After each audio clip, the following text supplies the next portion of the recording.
In this film, Aparna Das, founder of Arunima, a safe and supportive space for individuals with autism and other developmental disabilities, shares the journey behind its creation. She delves into the diverse age group of its residents, the unique living arrangements, and the supportive environment that sets Arunima apart. Additionally, she offers valuable insights and advice for parents navigating similar paths. We started Arunima in 2011, so we're going to be 14 years old. We're going to be 14 years old next year. And it started because of my own family situation. I have a sister who has autism, and I wanted her to be in a place that was very much like home. I did not want to institutionalize her. And of course, I was worried about what was going to happen when I was no longer around. So, Arunima, right from the beginning, started with the philosophy of being like a home that people could live in if they needed support, but their parents were not, or their family members were not going to be around anymore. So that was the whole idea behind Arunima. Things have changed a lot in terms of, just new ideas evolving, new purposes coming into play. But I think the basic idea of not turning this into an institution for people with disabilities where inmates live, I think that we've held to, and that's something that runs through Arunima like a thread, like a red thread basically, like something that we have to remember all the time.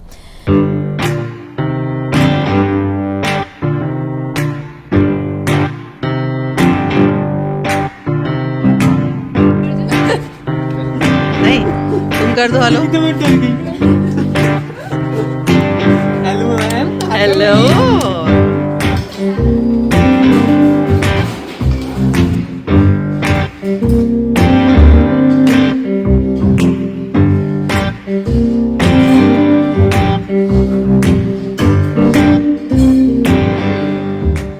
There are 21 residents at Arunima in our current setup, and the way that our home is set up is it's set up like a home. So it's an apartment building with 2-bedroom and 3-bedroom apartments. Currently, the way that it is, people either share a bedroom, 2 people share a bedroom, or you have your own bedroom with an attached bathroom. So it's very much like a home that has a little kitchenette, it has a drawing dining room, like a typical home would be. People go home sometimes for celebrations, for weddings in the family, for festivals, if they feel like, if they're comfortable with doing that.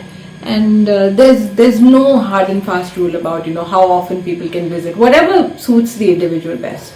But we're also building our new center based on the same kind of model of apartments, and these are going to be bigger apartments that will accommodate 4 people within every apartment. Each person will have their own bedroom and balconies and attached bathrooms and common living spaces. So why only 32? Right now we have 21 people, later we're going to have only 32 people, because then it'll stop being like a home. If we are working with 50, 100 service users, then people will become service users. We only take people in after they turn 18, and there is a very critical reason for that. Children need to be with their families. The whole idea of psychological development and attachment, you cannot take people away when they're 3 or 4 years old. I actually get calls from people saying, I have a 4-year-old or 5-year-old child with autism and we want to put them into a hostel. And so I explain to them. I understand, as a family member, I understand the challenges as well, but I also explain to them that children need to be with families. And of course, those families need support, but we are not for children. We only have adults over here. Our age group currently is about 22 to, our youngest person is 22 and the oldest person is about 53 years old. And we also are aware of the fact that people are going to age as they are here. Is this a place that people stay lifelong? Yes, that is an option, but there's no hard and fast rule that people have to stay forever. If families feel like, and we've had situations where people have felt that, after a couple of years of being here, families have felt that everything is so much more manageable and so much easier, and they have called their child back to be with them, and their child is living with the family. But the fact of the matter is, and I speak as a family member of a person with disability, the fact of the matter is that there is no real support beyond us, right? And who can I trust? For my sister, if I just take her example, I don't know what is going to happen to her if I'm not there to keep an eye on things. So I've been able to create an environment that I'm happy. I get videos of her singing, dancing, laughing with other people. And this is something that she used to only do with me at some point of time. You know, when she's sad, there are other people who can comfort her. It no longer is only me who can make her happy again. When she expresses something that she's going through, she doesn't wait for me. There was a time where she would just wait for me to come, and she would only tell me. There are at least 5 people that she has that attachment with today, which is amazing.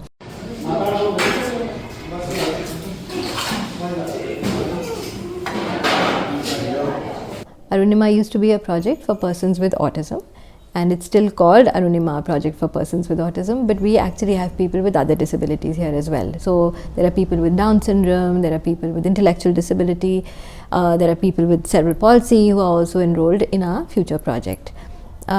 And everybody lives together, everybody lives like family, there are friends, so even within an apartment, and there's no segregation that only people with Down syndrome will live together. Everybody lives along with each other, and really the disability doesn't come into play at all in the homes that we're living in. Every single person at Arunima goes to work, but people do what they like to do. That's very, very important to us. So it's not like we have a curriculum at Arunima that people have to fit into or people have to follow. When people liked embroidery, we decided, okay, what do we do with embroidery? When people liked computers, we said, okay, let's develop that. When people like to cook, we developed that as well. And in fact, what is very exciting is that, there were some people who liked cooking so much, and we'd done enough training for them. And we said, kab tak training karte rahenge? So we decided to open a tiffin service. And so now we have a tiffin service that people go to work.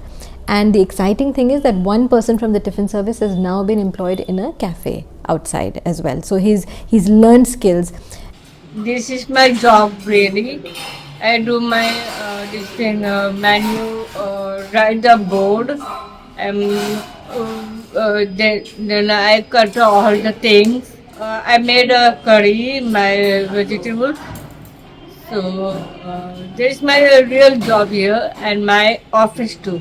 And apart from the tiffin service, we also have an office where people do different things. So either they're working with our admin department, or they're working in our handicraft department, or they are cooking, or they are learning accounting skills, or they're learning Excel, different things. Somebody who was learning these computer skills over here has also just been taken into another office, and he's doing some training and internship over there. Somebody else who was working in the tiffin service is now doing an internship at Antara, which is a senior living center over here. So that's the other thing, over the years, like I said earlier, that we've learned a lot of things along the way, things that we hadn't thought of earlier, and we've realized that as long as we continue to have a sheltered workshop as such, people aren't going to get out of them. And if we think that we are preparing people for the real world outside through our sheltered workshop, we're actually very sadly mistaken, because there's a huge gap between what we do and what they do. Because the experts at work are the experts, we are not the experts. So we don't really know what the demand is going to be. So for example, when this lady went to Antara for her internship, and I said, she can do hospitality related work. And the person in charge said, ek time aata hai yahan pe jab bhasad hoti hai. And she's not going to be able to cope with that, because at that time, when people are shouting at you, emotions don't come into play. Now, where are we going to replicate that over here?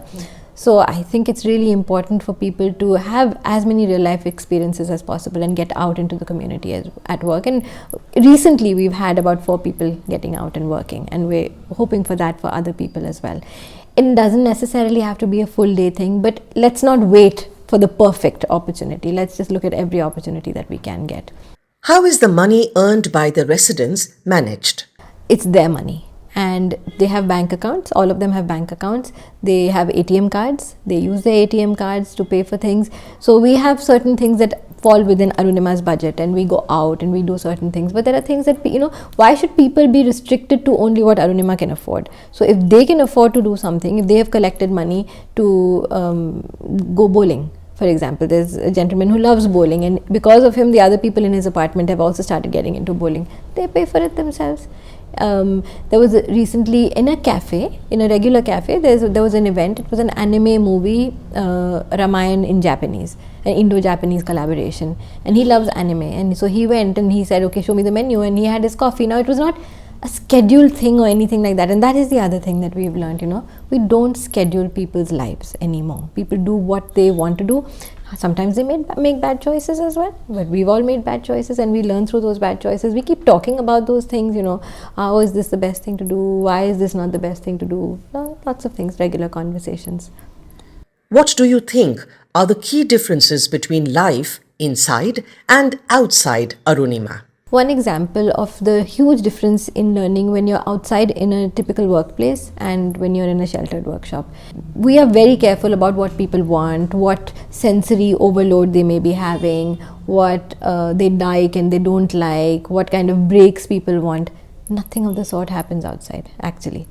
And there is this one gentleman who has autism, and he's very fixed in his ways. So he started working in this company, and then he called me one day and said, today I don't feel like going there, I'm missing all my friends at Arunima. So I said, acha theek hai, koi baat nahi. I felt a bit awkward because you don't do that kind of thing, but maine haan bol diya. Then his mum messaged me separately and she says, nahi, actually aaj dhanteras hai and sabko bola hai ki kurta pajama pehen kar aao, and he doesn't want to wear a kurta pajama because in his head at work you have to wear a trousers and shirt. So then I messaged him, I said, are you nervous about this? And he said, yes. So I said, you just wear what you're comfortable with. And I wrote to the people and I said, like, you can't suddenly tell him that he has to come in a kurta pajama tomorrow. Luckily they understood, they said, koi baat nahi. She messaged me a couple of days later on Diwali and she said, look, he's come in his kurta pajama. I think it was a combination of I was respected, but I saw everyone else around me was wearing that kurta pajama. The thought of doing it was much more daunting than actually doing it. And later he did that, and now he's absolutely comfortable doing it, So these are things that we probably wouldn't have been able to achieve over here. What is the philosophy behind the establishment of Arunima? Initially, India was not ready for this idea because all we knew were institutions, right? And when I started talking about this, people said, no, this is a very romantic idea. ये तो सिर्फ West में होता है, India में नहीं accept करेंगे लोग. लेकिन today, we started with a pilot project for 5 women. And today we have 21 residents and we have a waiting list of people. So obviously the idea works, and there must be something that families see that they want. Ever since we started Arunima though, many more centers have come up, and every center is its own model. And when you talk to people, I get to interact with a lot of other people who are running centers. One size doesn't fit all. Also, some parents are okay with certain things that other parents are not okay with. Eventually we're going to focus on our own work, and we're not sitting here to judge other people, but I think it's very important that we don't lose sight of the dignity of the individual that we're working with. That is very important. So hopefully there'll be many conversations as this goes on. But if I were to say what is the philosophy that keeps us going all the time, it's about remembering firstly what the purpose of this organization was. It was never to hide people away. It was never to segregate them. And it's very easy for people to get segregated in a setting like this. No matter how wonderful it is from the inside, we have to be very proactive about making sure that we're part of the community. And there are many things that we have to do intentionally every day, and we can't stop thinking about them. Because every time we try something new, there are 10 barriers that come up, and so we have to keep planning, how do we overcome these barriers. Barriers like you go to a new place and the staff come back saying, it felt horrible because people were just staring at us, and saying that people are going to stare when they see something that they've never seen before. And disability is not visible in India. You do not see people with disabilities outside in your regular community like you would in other countries. But this is the way that we're going to become visible. But we need to become visible doing typical things. We don't want to be doing special things outside, and so we make a conscious effort, for example, that if people are going out, how do typical people go out? Do they go out in groups of 20 or they go out in groups of 2 or 3 people, So we're very conscious of that. This is not what we used to do earlier. We've learned this along the way. It's not like we woke up one morning and we knew everything that had to be done. But these are things that we're becoming consciously aware of. How many organized activities do adults do on a weekend? No one organizes my day off. I do what I want to do. So that is the other thing. I was recently talking to a parent who said, but if you give my son so many choices, he'll just say yes to everything. And I said, that's how we learn how to make choices. We had this, there's a lovely animal shelter close by. And one of the things that we suggested was, hey, would anyone like to visit this dog shelter? And the person who said they wanted to visit the dog shelter is petrified of dogs. And so we said, let him go. वो पहली बार गया, उसके बाद कभी नहीं गया, you know, and that's how we discover how we are going to do things. So it's not like ये उधर जाएगा, ये उधर जाएगा, हम decide करेंगे कि कौन क्या करेगा, कौन कहाँ जाएगा. Also, you know, even in decisions that are made about खाना क्या बनना है, मेरे birthday पे कौन बाहर जाएगा मेरे साथ, just small things that we do. We have to keep thinking about this. We try our best for the residents to make these decisions for themselves, and people who were not choosing earlier are choosing as a result of that. And hopefully, you know, I know that 10 years down the line we'll look back and say, oh my gosh, how could we say these things, or how could we do these things, but we'll keep learning. What makes life worth living for each one of us, right? When we know that, you know, we wake up in the morning knowing that we can look forward to the good things of life. Now, very often that is not something that is available to people with disabilities, or people who are marginalized in any way, or people who are devalued by society, by the community. And this is something that we became very, very conscious of. At Arunima, a residential center, people were being brought by very loving parents, but not by their own free will, right? And they know also that they have come here because they will always need to be protected, that they will always need to have someone who's looking after them. That they will be dependent on the rules and regulations of whatever the place is, and that is extremely devaluing. Each one of us needs to have some sort of valued role in life. You know, if I think about my own roles, I'm not just the director of Arunima. I am a mother, I am a sister, I am a neighbor, I am an acquaintance, I am so many things. I'm a gardener, I'm a pet lover, I'm a dog walker, I'm a cook, I'm a book lover. You know, I have so many roles, but what are the roles that people with disabilities have? They have no roles, and therefore no value in their own eyes or in the eyes of the community. Arey bichare, arey tumhare upar burden hai, whatever. Those are the roles that they are cast into. So this is something that we think very consciously about as well, and roles have to develop and evolve naturally. They have to come from who the person is. How can residential services be monitored effectively to prevent mistreatment? There is absolutely no monitoring from the government. We can do what we want. Now in Uttarakhand, we have to be registered with the Ministry of Social Justice and Empowerment as an organization working with people with disabilities. However, I was in a meeting recently where we were talking about this, and it's state specific. It's required in some places, it's not required in some places. We've registered, we have a certificate, but no one has ever come to Arunima to find out what we are doing. You know, we could be doing anything over here.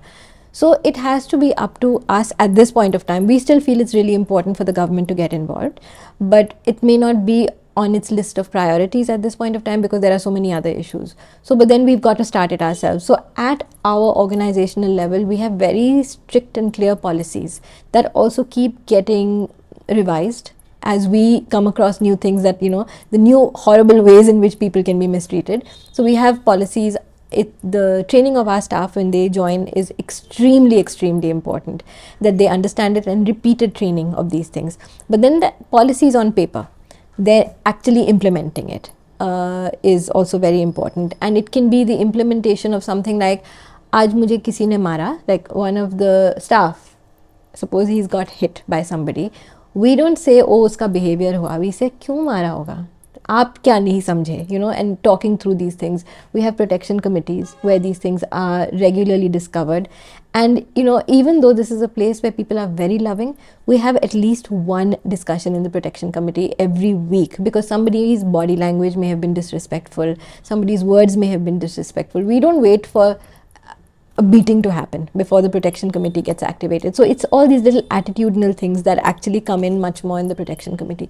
So there's that. Then we have nothing in writing but a common understanding between parents and ourselves that we will report everything that happens, from the smallest scratch, from a mishap to a mistake to something that was done intentionally, you know. So we have to, and parents are extremely, sometimes the parents say, isse to bahut bura hota hai hamare ghar mein. We're like, that's okay, nahi hona chahiye. And sometimes saying that, you know, calling your child, your son or your daughter, adult, a gadha on the phone. Hey, gadhe mujhe dekh, you know, that kind of thing. We talk about these things with the parents, because if we're not only calling people out at Arunima for things that are not respectful. If we find a parent not being respectful, we talk about it. And the only reason we can talk about it is because we are open about the things that happens over here and things that happen over here as well. We also have CCTV. Now that's a very controversial sort of issue. And but I don't have an answer at this point of time. I just think that CCTVs are, nobody's sitting and monitoring CCTVs the whole day. I have access to the CCTVs.